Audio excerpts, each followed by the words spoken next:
the danger that we have of thinking that inequity only harms us. No, it harms everyone. It doesn't only harm marginalized people, it harms everyone. We don't get the best person for the job. We don't get the creative ideas. I have a recurring nightmare that the cure for cancer was already born. They were just born in the wrong neighborhood. And we won't have it. We cannot afford to waste human genius. Human ingenuity is so precious and so valuable. And so when we set up constructs that keep people from contributing to all of us, we all lose. We all lose. And I think that contrast of those two statistics really made that very clear for me, that we need to solve the problems. And instead, we have made it a us versus them. And there is no us and them. It's like we're all sitting in a boat, and we're at one end and they're at the other end. And we say, ha, ha, ha, they've got a hole in their end of the boat. Honey, we're all in the same boat. If it sinks, we all sink. And so this interdependence and this connection, I thought, was really powerful. Like, the goal is to be indivisible. Hi, my name is Nadia Nagamootoo, business psychologist, coach, speaker, and founder of Avenir Consulting, which creates organizational growth and success via inclusion and diversity. We've been discussing the benefits that diversity brings to companies' bottom line performance for decades with more and more evidence. But there are so many questions organizations still have about how to achieve it. How do you create a culture where people feel valued for their uniqueness and the qualities they bring? I believe it's crucial to the future success and sustainability of every organisation that they find the answer to this question, to make sure that each employee is not only supported but also appreciated. With this podcast, I aim to get some of the key challenges to creating inclusive workplaces out in the open and start uncovering the solutions to embracing a culture that cares for everyone. I'm going to be having conversations with some of the most inspiring people in different countries and across industries who are pushing the boundaries on inclusion and diversity in the workplace, from topics such as parenting in the workplace, ethnicity, age, gender, mental health, and all things inclusion. I want to create a movement to change society through sharing life experiences and creating more empathy and connection. Why care? I believe that once we have organisations and societies that accept and value everyone for who they are, we become healthier, happier, and better in our roles both inside and outside work.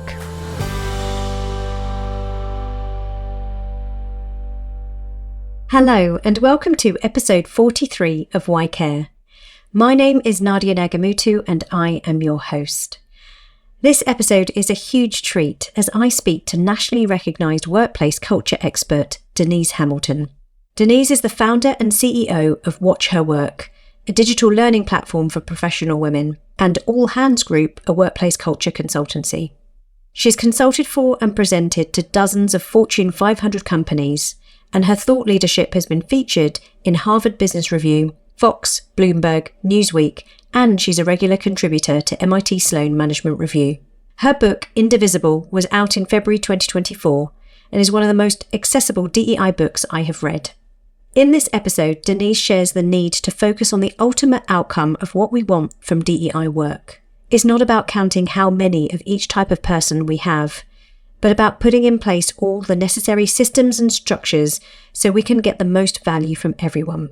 We discuss the potency of our stories, some of which are lies that we tell ourselves to avoid the discomfort of reality. Denise is not shy to call out when there is misalignment between what people say they value and what they are actually doing or standing by and letting happen. What I love about her is also the empathy and compassion she offers in recognizing that people need to have space to grieve the loss of their stories. There is so much to take away from this episode. Enjoy. Hello, Denise. A very, very warm welcome to Why Care. Thank you, huge thank you for joining me and saying yes to being a guest on my show. Thank you so much for having me. It's always an honor to be invited to someone sharing their space with me. Do you know what? I just absolutely thrilled when you said yes, because having listened to the Next Big Idea Club book bite initially and then having read your book, I am a real super fan now of Denise Hamilton. Your storytelling, your ability to just make diversity, equity, and inclusion topics, conversations accessible. And I have absolutely loved reading your book and everything that you have put in there. And I want to thank you for actually having written it, to be honest, because this is what the world needs, this book. So thank you. Thank you. You make me blush. Let's get into it because there's so much to cover in our conversation. I have too many questions for you for the space of time. So for those who don't know you, give us a little bit about your background, how you came into diversity, equity, and inclusion, and how did Indivisible come into this world? How did you come to write it? Well, I'm an accidental DEI practitioner. I have been an executive in corporate America for about 25 years. And I had been, quite frankly, the only woman or the only or first African-American in almost every job I'd ever had. And that fiduciary experience, that understanding of the corporate structure, the organizations, like what works and what doesn't work, coupled with my lived experience and an educational background in communications and organizational behavior, really kind of equipped me to step into this space. People kept asking me, how are you as a Black woman being successful in these environments? What are you observing? What are you seeing? Right? So a lot of the ways that the book and also the way that I counsel and consult with clients, I've seen it. This is not something I read in a book. I've lived these experiences. I've been in these rooms. I've been a part of these conversations, and where we can see the fork in the road. There are so many forks in the road in terms of decision making. And because I have the background I have, it really equipped me to be an effective partner in these spaces. And I do see myself as a partner. I'm a facilitator to help you do the right thing, to help you find and connect and anchor with your values to see how you're going to operate as a leader in an organization. I'm not really here to come in and teach you how to do things. I'm here to facilitate the best part of you so that we can all be as productive as possible in our work environments. Wow. So through these questions then being asked, well, how do you navigate this space that you're in, typically the only Black woman and all that? So that's what kind of propelled you? Is that how you became an accidental DEI kind of professional? Yeah, I kept getting asked to come and speak, come and address this group, sit with a group of leaders, because I've seen it, I've lived it, and I've successfully navigated it. And that's a really important piece of the discussion, right? And I'm very careful because I was able to successfully navigate it does not mean that it is navigable. Right? Does not mean that it is optimized. Because I was able to run the gauntlet and climb over the mountains and dig through the mud, it doesn't mean that other people should have to climb over the mountains and dig through the mud. What we should be doing is removing obstacles. So that experience of kind of having run the route myself and seeing the places that have easy opportunities for improvement, and also to understand intent, right? Because I think very often when we talk about discrimination, we talk about issues of inequity, there's a malice that we tend to attribute to people that are what we would call a bad actor.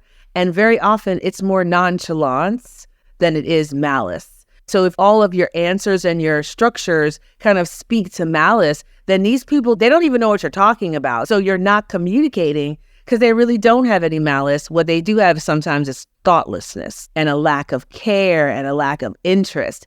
But we can fix that. We can lean into that. So I was able to kind of operate in these conversations, ascribing the best intent to all parties involved with the goal of how do we move forward together? Because that's really what we're all here to do. And by avoiding the kind of us versus them and the default conflictual stance, I just found I was able to work in some of the environments that people would say are the most resistant, the most difficult, the very late adopters to this work. Right. I've been able to be really successful with them because I try to respect them and their experiences and their perceptions and just try to find a way that we can blend our stories. I don't require you to give up your story to accept my story. No. Maybe your story is true and my story is true. So how do we blend them together so we get the actual story, right? So that's really the framework and the posture that I try to take in my work. Yeah. And as you're speaking, I can kind of see almost how this book then came about, because you're essentially what you're talking about there is being indivisible. Is that where you saw that actually it isn't about letting go of your truth and me letting go of mine, but actually kind of bringing it together? Is that where this concept and the book came from? Yeah, I really think that the DEI conversation has been structured suboptimally. Yes, agree. Right? We've made it like a hobby or a program, something that's nice to have, instead of a value. Inclusion is a value. It's not a program, right? And so when you approach things with a kind of afterthought posture, you're going to get afterthought results, right? And I think that we also, when we think about DEI, we make it smaller so that we can win easily. And this is in a corporate context, right? We don't always measure the things that matter. We measure the things that we can measure. Yes. Right? So we can pat ourselves so on the back and say, oh my gosh, we recruited at this college and we brought in 6 minority interns, or we put 2 women in the leadership development program. These are lovely, lovely initiatives. They are not the work of DEI, right? They're not the actual work. And so I think like really focusing on what the ultimate outcome we want. First of all, getting consensus of that. When I sit down with leaders, that's one of the first things I do is, why am I here? Like, what do you want to have happen? Because I think it's become in vogue to kind of bring somebody in to, as a consultant, from, all you have to do to be an expert is to be from across town, right? To be from somewhere else.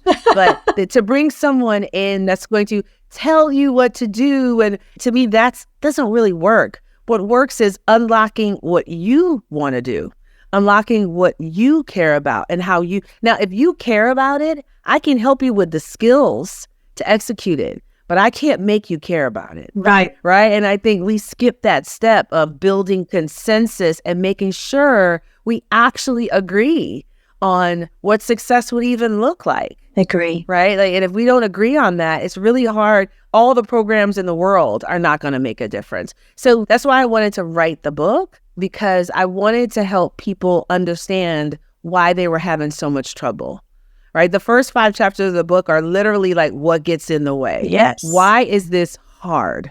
And so many things that we don't even consider. For example, one of the chapters is stories, like the fact that we have these stories that are wildly different, right? So if I think of police as Andy Griffith, as the neighborhood kind cop, if when I was a kid and I got in trouble, the cop would just bring you home to your parents, and you would, like, if that was my experience, then somebody else comes along and says, no, the cops were selling drugs. No, the cops killed someone that was innocent. No, the cops broke the door down and killed this innocent person. They really can't even process what you're saying. No. Because it is so different from the story that they have. And so very often, I think that we rush to kind of figure out, what are the programs that we have to put in place? And we have to stop and say, wait a minute, do I believe that a 5'2" soft-spoken woman can be the leader? No, I don't believe that, because my stories tell me that the heroes of the story and the leaders are 6'2" with a deep voice and a cleft chin, right? So if I have a story of what a leader looks like, I don't even have the capacity to let someone else into that role, because I haven't interrogated my base story of what my belief is. So we spend a lot of time when I work with clients. What do you really believe? Do you really believe that somebody could come out of this school district and add value? Do you think they have to come from Cambridge or Harvard to be truly valuable? Because if you believe that, that's going to shape all of your decisions. Exactly. And by the way, that's not true. Right? So you have to remind them, like, your stories have to be examined. And that foundation, then you can create programming and activities, and you can set all kinds of measurements. But until you get the base right, everything else kind of feels like noise. And then we say, I don't know why these programs aren't working. Yeah, they're not working because they're programs. Yeah. They're not a true expression of your core values and beliefs. It's not the deep work. You're not tackling the hard stuff. You're just going for the stuff at the top, which is the easy pickings. Hi there. If you're enjoying this episode and want to further expand your thinking and develop your leadership, I've written a book that you might find useful. It's called Beyond Discomfort: Why Inclusive Leadership is So Hard and What You Can Do About It. The book is framed around a new model of inclusive leadership which explores 4 belief systems and offers pause for reflection on how you view diversity, equity and inclusion, or DEI for short. You'll gain new perspectives of some of the knotty DEI concepts, learn about the experiences of others who may be different to you, and develop an appreciation for alternative truths. Whether you're new to DEI or have spent many years developing your knowledge, whether you're a business leader or DEI practitioner, my book offers a comprehensive learning opportunity. It gives you tools, tips and advice to lead beyond discomfort, both individually as a leader and how to create systemic inclusion in the workplace. So if this sounds useful to you, check out the information in the show notes and click on the link to get your copy of Beyond Discomfort. Back to the episode. I have to say, there's so many things that I could pick out from your book just to kind of have this discussion with you. The first one that hit me was right at the beginning of the book, which are the statistics that you offer, okay, which really signposts inequity. I mean, it's just clear. In particular, you call out kind of health inequity when it comes to race. So you offer the US Black women mortality rate at childbirth, which is 48.9 per 100,000 live births, compared to 14.7 for white women. Whilst it's absolutely shocking, I kind of already understood that there were health inequities and we absolutely need to tackle that. The statistic that you then offer was something that I was really shocked about, which is that white men account for 70% of US suicides. As one of the highest in the world. And I don't think I'd ever considered, you sort of suggest that partly, at least in part, that statistic of white men being the highest number of suicides in the US in terms of ratio is because of the pressure of the labels that are placed on white men. And you say it's about the commitment to the mythology of their superiority and how it's a trap. Can you just expand on this? What's your thinking behind this? Yeah, I think that as a Black woman, I had always been keenly aware of the harm, the danger, or the consequence of low expectations. For sure. But I had never really considered the opposite of that. Me neither. What is the pressure of high expectations that if you don't have the family, the house, the car, the great job, if everything is not rolling when you have been perceived as having every advantage, wow, that failure can, for some of these men, obviously becomes a death sentence. Too much. Right? And I would say not just suicide, but also just contributes to feelings of deep, incredible loss. I've been told my whole life, I'm supposed to have this and this and this and this. Right. And if I don't have it, I think that is its own struggle. It's its own cage. And I was like, wow, we are literally all sitting in the same cage. Our cages look different, but they're the same cage. And it's like the danger that we have of thinking that inequity only harms us. No, it harms everyone. It doesn't only harm marginalized people. It harms everyone. We don't get the best person for the job. We don't get the creative ideas. I have a recurring nightmare that the cure for cancer was already born. They were just born in the wrong neighborhood. And we won't have it. We cannot afford to waste human genius, human ingenuity is so precious and so valuable. And so when we set up constructs that keep people from contributing to all of us, we all lose. And I think that contrast of those two statistics really made that very clear for me, that we need to solve the problems. And instead, we have made it a us versus them. And there is no us and them. It's like we're all sitting in a boat and we're at one end and they're at the other end.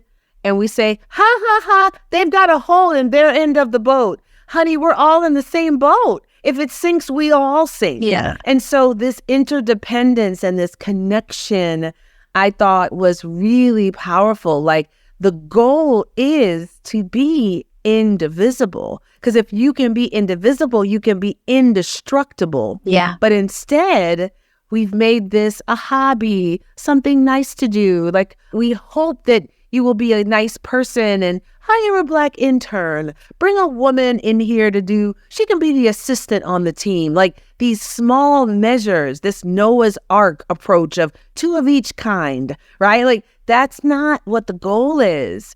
The goal is that you respect, value, and appreciate the beauty, the value, the worth of every single individual, and that you allow them to bring their genius, their magic, their substance to us, and that we can all benefit from it. That's the goal. So if you shift it and make that the goal, now all of these conversations are very different.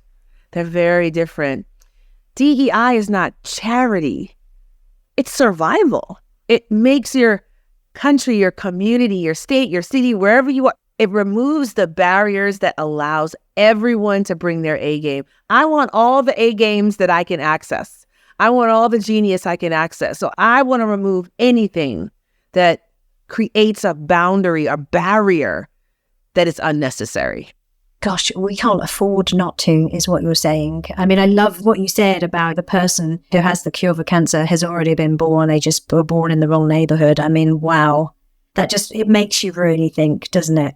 How is it there is so much divide that we're constantly looking at what makes us different, what some people have versus what some people have not, and comparison, constant comparison. I mean, it's a lot in the human psychology, that comparison. We're constantly benchmarking, and it's all about competition for power.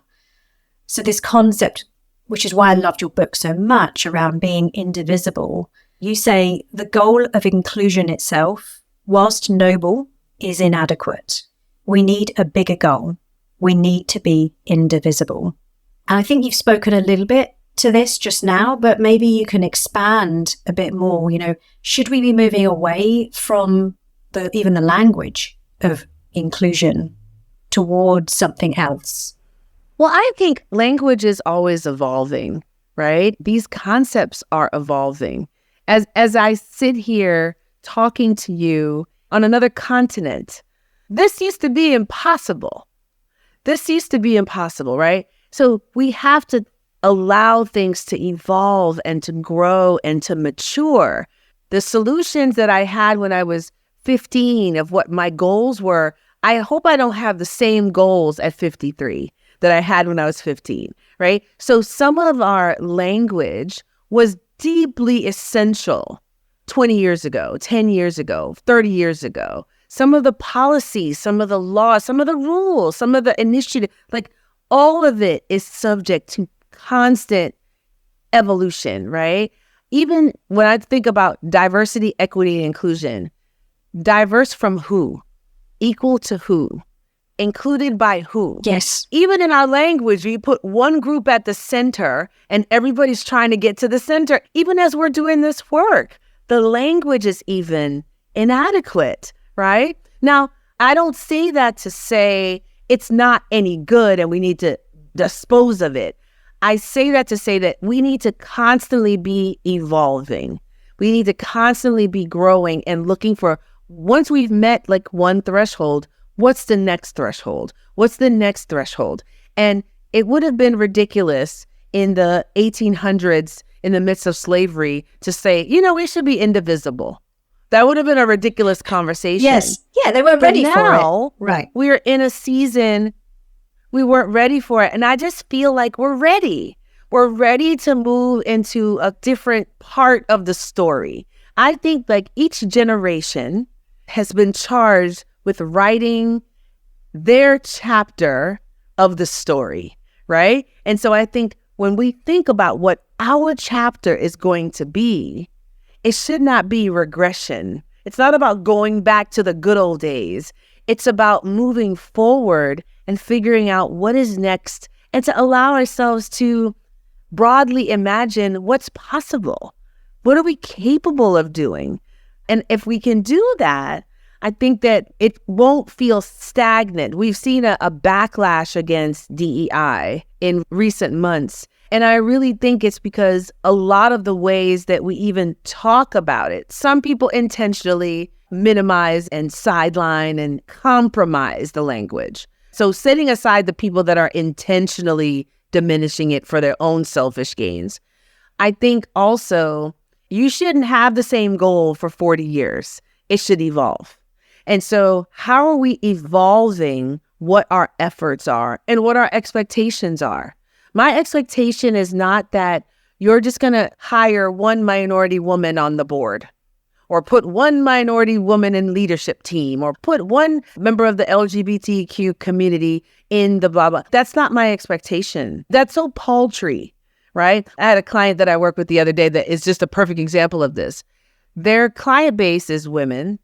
73% of their staff is women, and their leadership was, I think they had one woman on a 17-member leadership team. Be a serious person. You could not possibly be reflective of the audience that you serve, nor the vast majority of your workforce. Have to be effective. You would never open up a new market office in China and not think you have to have someone who understands the language, who understands the culture, like you just wouldn't ever do that in any other situation. But we've made that wildly acceptable to have people who don't have any anchor to an experience be the arbiters and the controllers of that experience.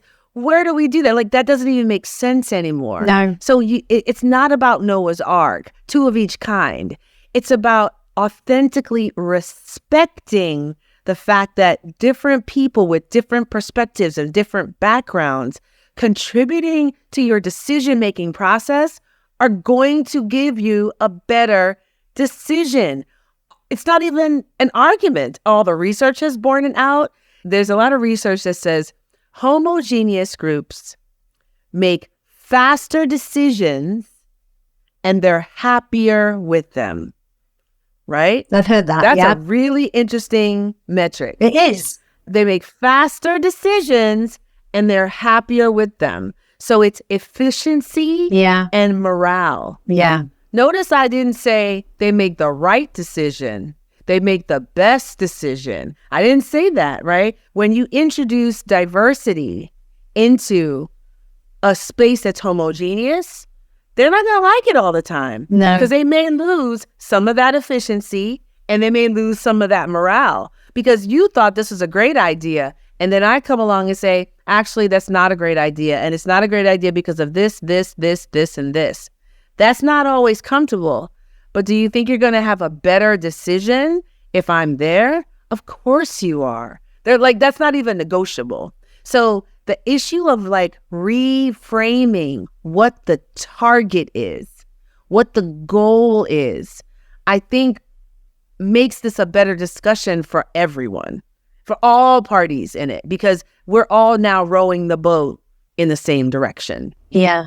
This example that you gave of this recent client is similar, I suppose, to an example or a story you offer in the book. And this was about the challenge that you offered to a white man who felt like his company's gender and racial diversity goals were really going to limit him in his progression and his ability to actually do well in the company.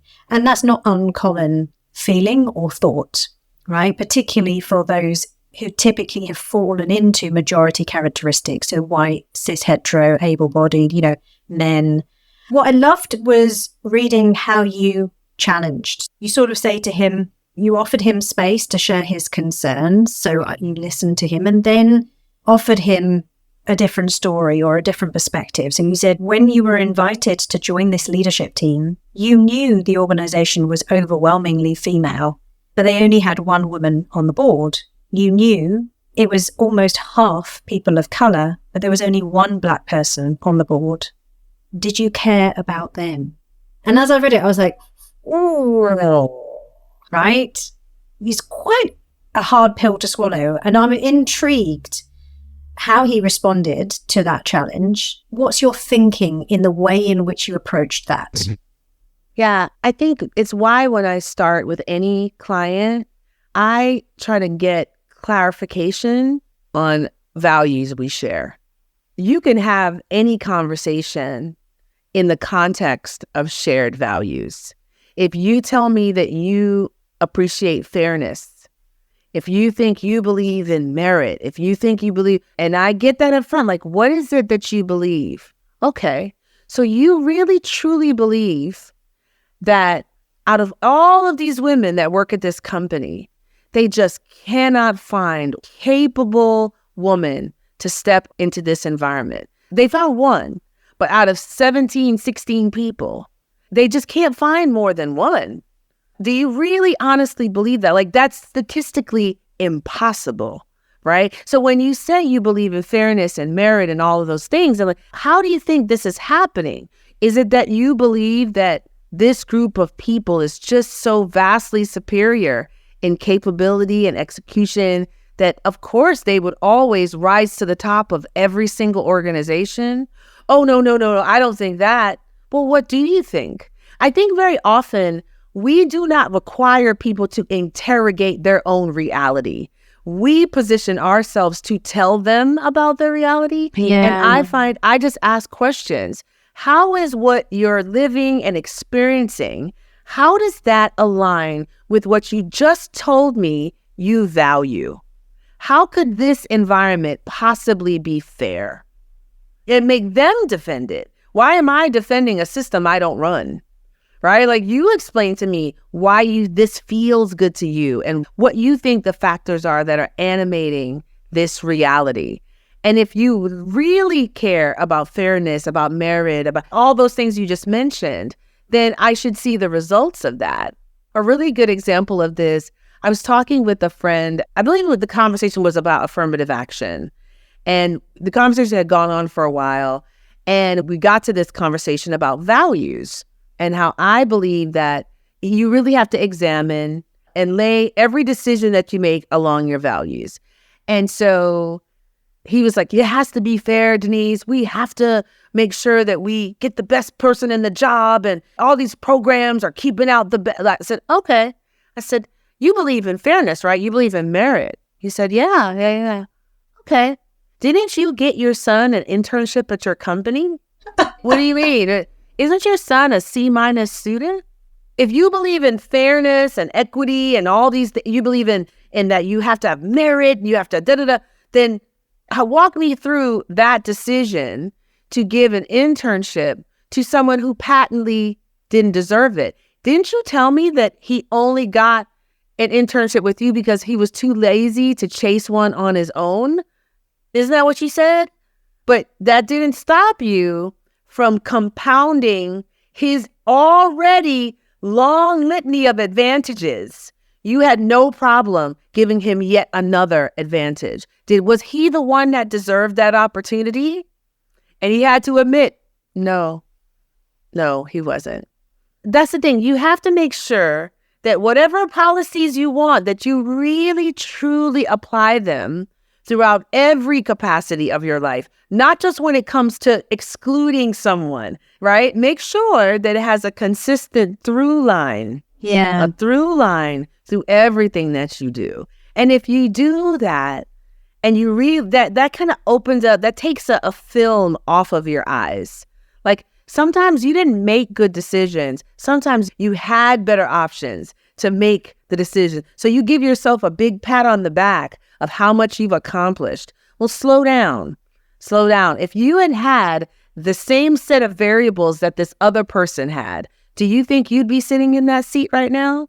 And that doesn't mean you shouldn't have the seat, you should give up the seat. I'm not even talking about that yet. Yeah. I'm just asking you, do you really honestly believe that all of this is just a coincidence? It's just a coincidence that these boards all kind of look the same. And it's an indicator of the value and the worth of this particular group of people. Do you really believe that? No, you don't believe that. So then let's move and act with sincerity, with integrity around the policies and the decisions and the practices that we have in our organizations. And if we do that, then we move forward together. We're all better off, right? So I think first we have to debunk the very potent lies, the stories that people tell themselves before we ask them to move forward and to do something different. Yeah. I mean, that last thing that you just said, that we're all better off. Hi, I hope you're enjoying this episode of Why Care. I wanted to take this opportunity to tell you more about the work we do at Avenir. We have a global team of DEI facilitators and coaches with a collective purpose to create a world where everyone feels like it was designed for them. We do this through our signature inclusive leadership program, which includes a cutting-edge online simulation tool, sponsorship programs, intersectional talent development programs, and workshops that generate new and powerful conversations at all levels of organisations. If you're interested in learning more about what we do, please drop me a note either via our website or through socials. I'd love to hear from you. Back to the episode. I'd be really intrigued to hear, because I love the approach and I love that you can land this message as like, actually, yeah, I don't believe that. Actually, now that you frame it that way, I can't believe in that meritocracy that I had been talking about before. It can't be a coincidence, right? So let's say that message is landed. How do you then convince, I suppose, influence their thinking that actually they're not losing out something? There's a discomfort there, and that's something I speak about in my book, which is like, so how do I know how much of my success is due to color of my skin, my gender, my sexuality, or anything else about me? So they have to hold that discomfort with no clear answer, because I don't know, I can't measure tangibly how much an extra leg up I might have had. And then there's that conversation around, well, what you've just said, which is we all benefit from this, where from their perspective, it might not feel that way, right? If you are a person of integrity, especially as a leader, then you fix broken things, right? You approach everything through the lens of correction. I share a story in the book of a friend of mine, CEO. She came into a leadership role. The company had grown through mergers and acquisitions. And so they had a bunch of different silos. And one of her roles was to kind of harmonize and make all the units come together.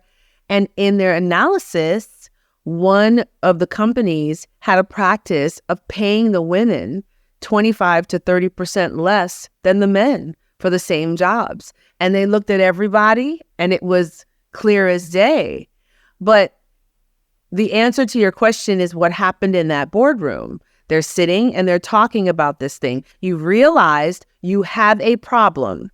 You've observed it. You've noticed it. You've documented it. You've validated it. And so she said, well, let's just fix the problem. Give them raises. And, oh, well, we can't do that. I mean, that's going to be expensive. And there's going to be, how are other people going to feel about that? Right. And how are yeah. What do you see a problem, you fix it. And I think sometimes we get locked into perpetuating these harms because we have overvalued the cost of correction. We just don't want to fix it, especially if it benefits us. And we have to be honest about that. So again, remember I told you I start every session with, what do we value? Is it integrity? Is it meritocracy? Is it fairness? I'm going to hold you to these values that you say you care about. How can you be in integrity knowing that this whole group of women is being cheated out of what they should fairly be getting, right? How can you then just leave that in place? That's a choice. Some of this has to be dismantled. Some of it has to be corrected. And if I'm a person of integrity and character, I should want that to be corrected, right? So she experienced it. My friend who's a CEO, there was a lot of resistance, but ultimately she's the boss. And she said, give them a raise, make them whole. And if you look fast forward a couple years, her retention of her employees was vastly higher than her competitors in the industry. And I would attribute it to that. When people see that you truly walk the talk, you actually walk the talk. You don't just say the words about fairness and equity. You actually do the work. They will stay with you. They will stick with you. They will commit to you. So it benefits us all to do the right thing, right? And if your resistance is around me, then say that. Oh, so it's not about fairness, right? Your value that you told me before. It's really about self-promotion, it's self-advancement. And if that's your truth, that can be your truth, but you don't get to be the hero of the story, right? Like, that's the thing. You can't want to be the hero of the story, but also act in selfish, unilateral methods that exclude and harm other people. You don't get to do both. So you have to choose what you're going to do, right? And everybody wants to be the hero of the story, but they don't want to do the heroic things. And sometimes that means changing policies, doing things in different ways. I remember when I worked in commercial real estate, and if you won one of the sales prizes, like you reached a certain sales threshold, the prize was a custom men's dress shirt. I don't want a custom men's dress shirt. But really? I don't want that. That's not a prize. I can't believe this is still happening. Have clients that, well, they have meetings in strip clubs or men's only lounge business clubs. Do you feel like that's fair? Do you feel some of the stuff that you really like, you may have to let go of, right? But if you're a person of integrity that was talking to me a few minutes ago about fairness and about integrity and character and merit and all those things you were telling me about, these are where they get tested, right? So I'm not telling you what to do. I'm asking if what you're doing is matching what you're saying. I really appreciate your boldness in just kind of naming things and just allowing people to notice what's going on for them and what they're saying in terms of their values is misaligned with their practice or what they're doing. There's a story in your book, which is a really personal one, which I wasn't sure if I was going to bring up, but it really resonated with me personally.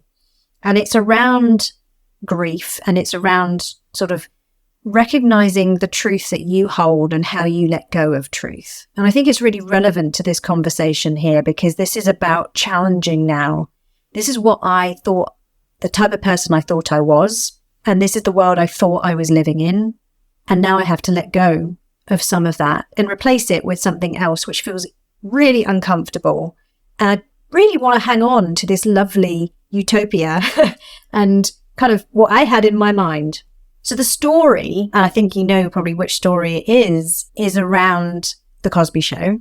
And it resonated with me because we know now, obviously, the allegations and what fell out of the investigations around Bill Cosby later. But when we were younger, watching that program with the Huxtables and fell in love with all these wonderful characters and this beautiful, wholesome family, it was really hard to let go of what we wanted or we thought Bill Huxtable, Dr. Bill Huxtable, was as a person, who he is, I suppose, in our mind, compared to Bill Cosby and what later came out. And I thought this hit home for me significantly because I like you, grew up with The Cosby Show and very much appreciated what that program did, in fact, for underrepresented communities and seeing this Black family and how they lived. And it was wonderful to see that on our TVs. Tell me a little bit why you decided to share that story and how it connects to what the point you're trying to land with it.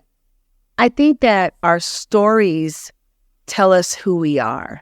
They tell us who the good guy is, who should live happily ever after, who's the villain. Like our stories really educate and they form our character, our identity, how we see ourselves, who we are. Yeah. And so what do you do when you find out one of your stories isn't true? So devastating. Right? I mean, that's really devastating. Yes. Right? And one of the things I try to do in my work is to try to really braid empathy throughout every conversation.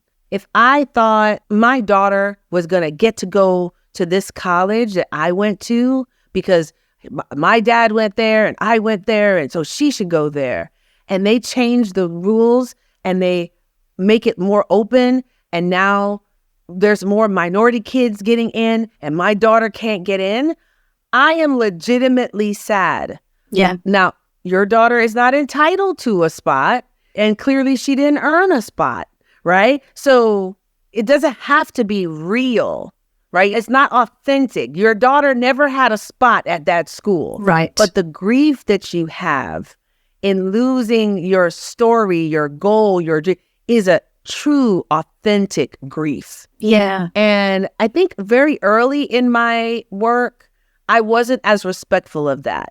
I was very keyed into my pain and my harm as being a part of the group that was marginalized, but I did not ever really give weight to what is the cost when you lose your story? What does that feel like?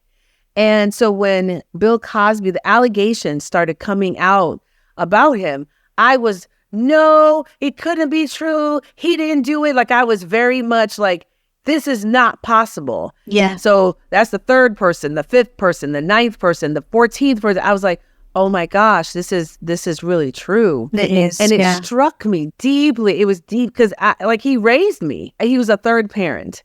He raised me in a lot of ways. I cannot tell you in the United States how many Black young people went to college because of the Cosby Show. It's a direct line, right? So it was so impactful. Wow. So how do you accept new information that changes? Now, the show will always be the show. The actual art is the art. Yes. But this person that we revered so profoundly, do I have the courage to let new information in?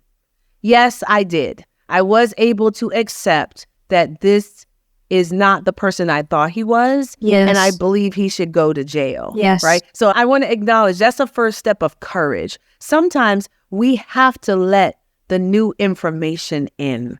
We have to let the story change, right? And that can be really hard. But one of the things that makes it hard is this grief. I just cannot let the story change. So I end up becoming a keeper of the story instead of a truth seeker. Yes. Those are two different roles.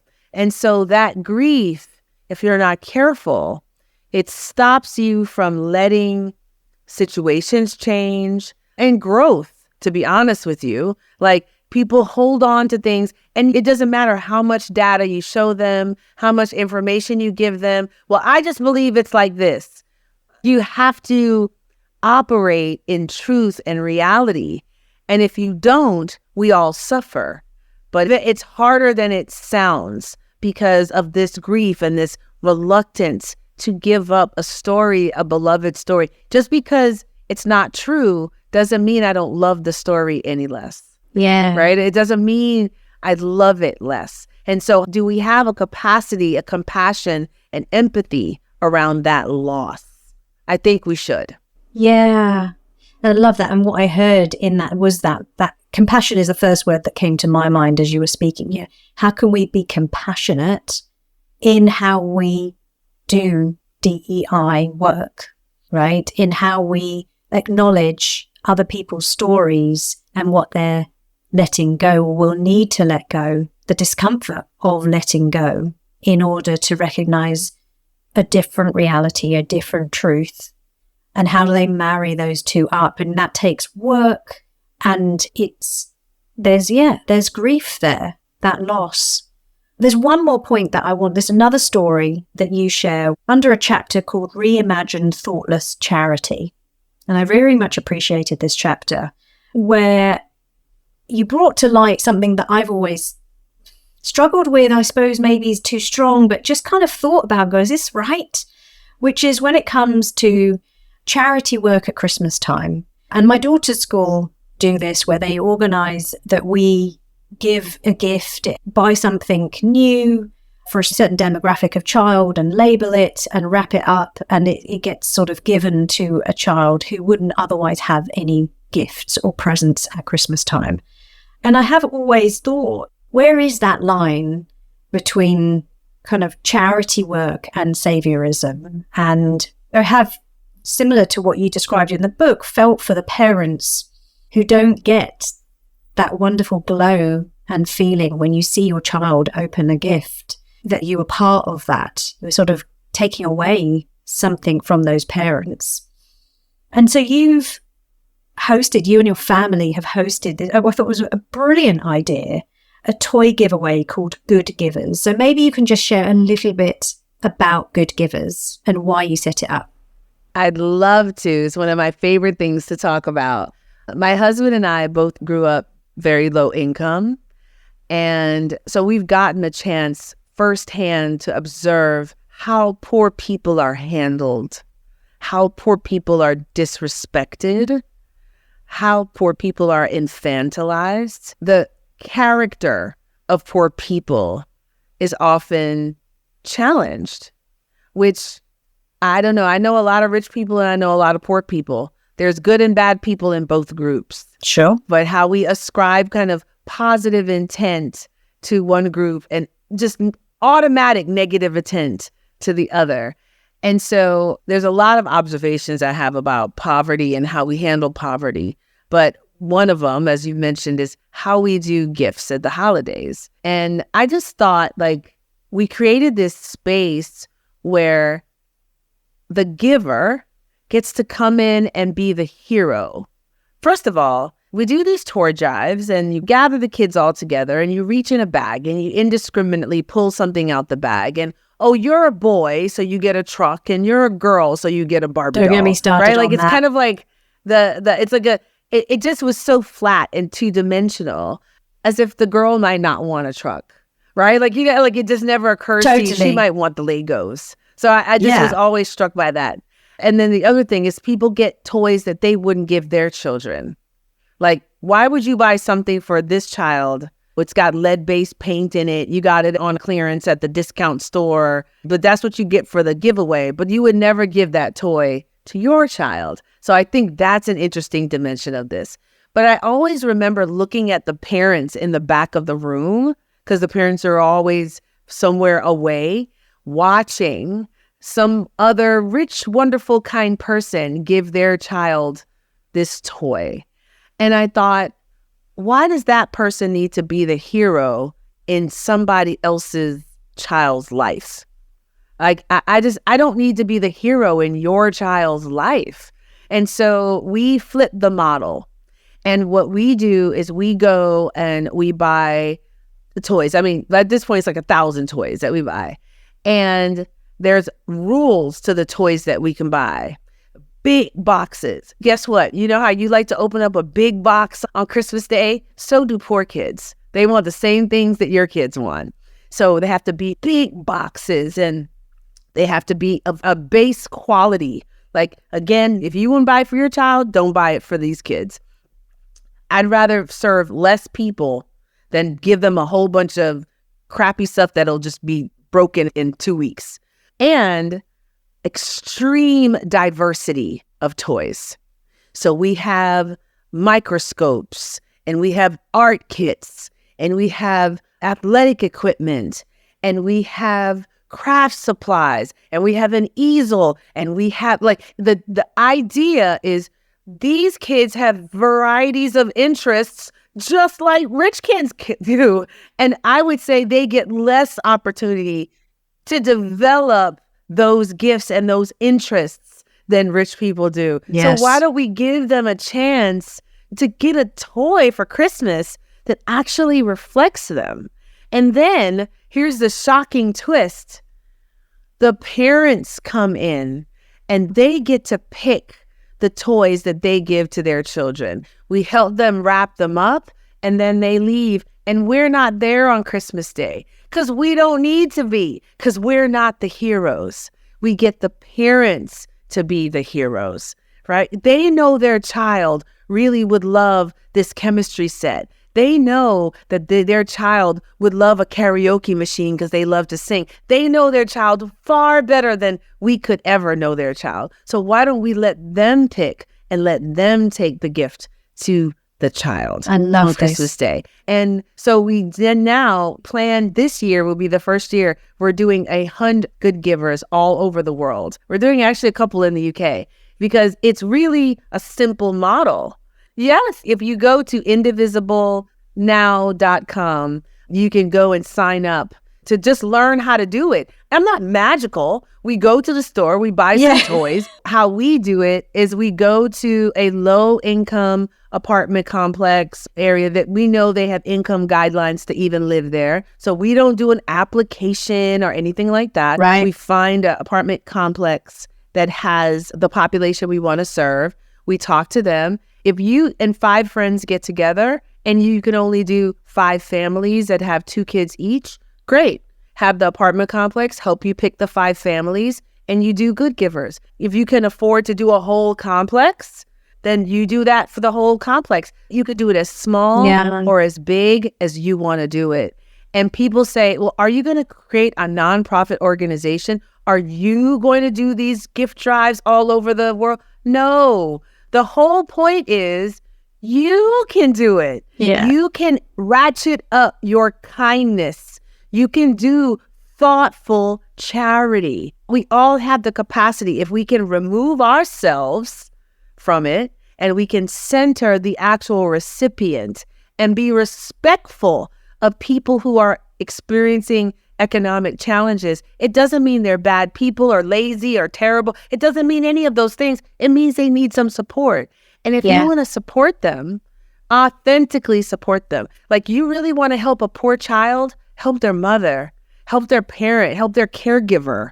That's how you help poor children. So I think this idea of everyone being able to just get the instructions, follow the instructions, and do it for themselves, for me is the best part of it, because I'm not the hero, right? In your community, we need you to be a leader where you are.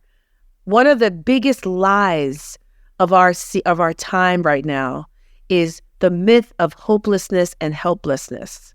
And I just reject it.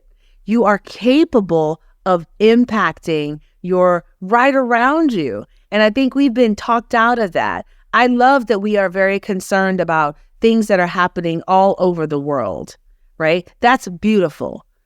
But if the people that live right down the street from your house can't read, if the buildings down the hall, if you're having problems in your own community and you're doing nothing about it, I don't know. I feel like that's something to explore.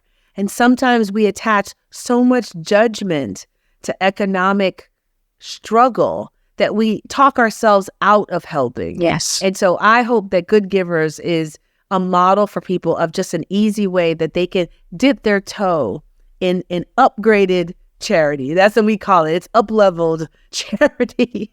It's just fabulous and how amazing. So we'll put all of the details on the website in terms of the show notes of that website that you've just said. Final question, which I'm asking all my guests this season, which is related to the topic of my book, Beyond Discomfort. And I'm interested in you sharing, and you have already in the book, so I'm happy for you to use a story that's already in there, but a story where you experienced discomfort when you realized a bias that you hold and how you navigated that discomfort. Oh my gosh. I would say Good Givers. We just talked about it. When we were organizing the gifts, it's very easy to find great gifts for young children, 10, 11, 6 years old. That's easy. Oh my gosh, it was such a delight. Teenagers are a little bit more challenging, right? Like, what do you get for a teenager that they're really going to like? What do we even get as a pool? So as we were talking about it, there's a little disagreement in our little family group. We were, well, let's just give gift cards. Yeah. And instantly everybody's like, well, but that's what we do for the teenagers in our lives. So just give them a gift card and let them go get what they want. Exactly. And immediately the judgment came in. Well, what if the parents don't give the kids what if they keep the gift card? What if it doesn't get to them? And I had to catch myself and I'd say, why do we think that these parents would steal from their children? What about them gives us even the impression that that's a reality? It's a bias. Like, why do I think that they don't want a Christmas gift for their teenager the same way I want that for them? Why do I position myself as the authority in their life, even with something as small as a gift card? And then we even took the conversation a little bit further to say, like, what if she did keep it? What if the dad does keep the gift card because their lights are about to get turned off and they use the gift card to, like, why is that my business? Right. So I think there was this real deep realization that, honey, you're not in charge of everyone. And the fact that you're trying to help them doesn't mean that, because they're poor, does not mean they're bad people. And why do we make that leap to change the rules to make sure they're not terrible, bad people that are going to cheat us and abscond away with our little gift card, right? Like, that was the first thing. And then secondly, they're adults. We should infantilize them. And if they choose a different route, I should give a gift with clarity of what my intention is to help this family. Yes. And it would be okay if that was rerouted to a more urgent need. I need gas in the car to get the kids to and from school. Like, that would be okay with me, right? And so I think this idea of moving ourselves out of the center of our giving, that's really the concept of the whole book of Indivisible.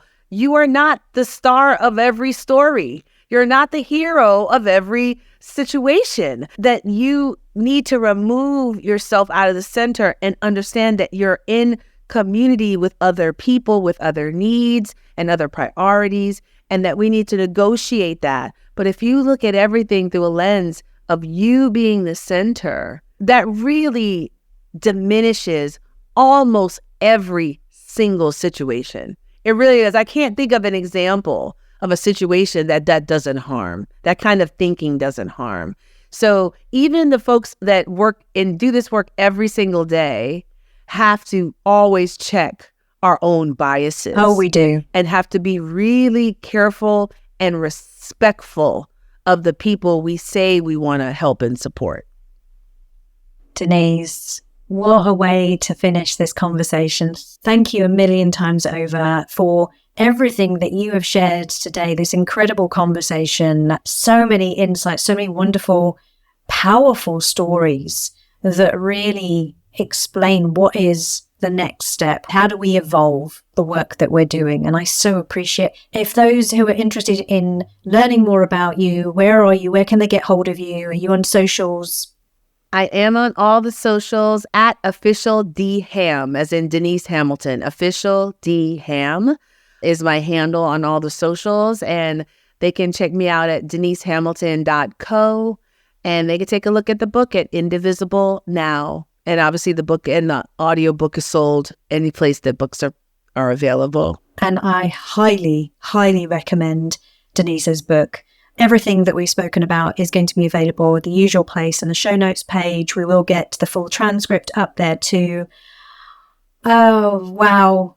I'm even more of a fan than I was at the very start of our conversation, Denise. You are fabulous. Keep doing what you're doing. Keep sharing your thought leadership. Thank you so much for joining me on Why Care. Oh my gosh, thank you so much. I believe there's no greater gift than the gift of your attention. So I just appreciate you sharing your space with me. And congratulations on your book. Thank you, Denise. That concludes episode 43 of Why Care. I could have listened to Denise talking all day. Her storytelling and her points are so compelling. I love her boldness in how she calls out behaviours that aren't value-led, and her vulnerability in sharing her own learning. Do let Denise and I know what you thought of today's show. You can find me on LinkedIn and Insta with the handle at Nadia Nagamootoo. As always, I really appreciate your support of this podcast through leaving a review on whatever platform you're listening and spreading the word by sharing it with your friends and family. Huge thanks to Mauro at Kenji Productions for editing this podcast and Jenny Linton for getting it out there on social media.